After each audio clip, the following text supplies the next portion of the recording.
Attention mga SSS pensioners, ang latest update sa second tranche 1,000 pesos pension increase ng SSS ngayong February 2026. Alamin natin na.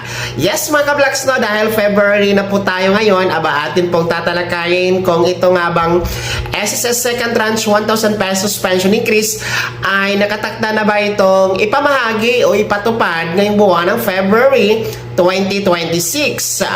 Well, para po sa kaalaman ng lahat, ang SSS ay meron pong pension increase na naganap noong 2017. Yun po yung first tranche. And ngayon nga po ay meron pong hindi pa naibigay na pangalawang tranche na 1,000 piso. Kasi nga po, 2,000 piso ang napaloob sa pension increase noong 2016 na inutos at inaproba po ni dating Pangulong Rodrigo Roa Duterte. Pero ngayon, no, since 2026 na tayo, magsisyam na taon na, hindi pa rin po ito naipatupad. Kaya ang SSS naman po ay kung atin pong titingnan ang kanilang mga abiso at anunsyo sa kanilang mga social media accounts, sa website, maging sa official Facebook page nito, ay wala pong nailathala o anunsyo, abiso na meron na pong ipamahagi na pangalawang tranche. Maging sa mga pahayagan, hindi ito nailathala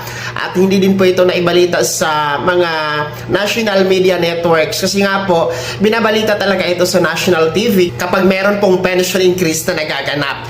Kaya po ngayong February 2026 wala po tayong aasahan na second tranche 1,000 pesos pension increase. No? Ito ay paalala sa inyo at warning dahil marami po ang mga gumagawa ng balita, no, dito sa YouTube at mga nasa website na di umano meron ng pension increase, meron na ang second tranche sa buwan ng February.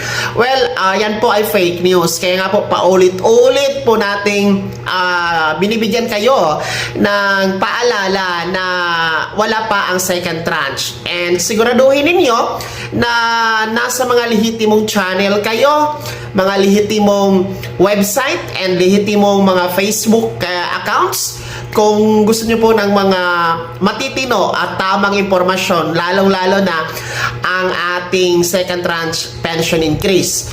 Meron naman pong official Facebook page, ang SSS. Pwede niyo pong i-follow dahil doon ay nag-update po sila mga vlogs. Maging dito sa ating YouTube channel ay nakakasiguro kayo na tama ang ating mga impormasyon.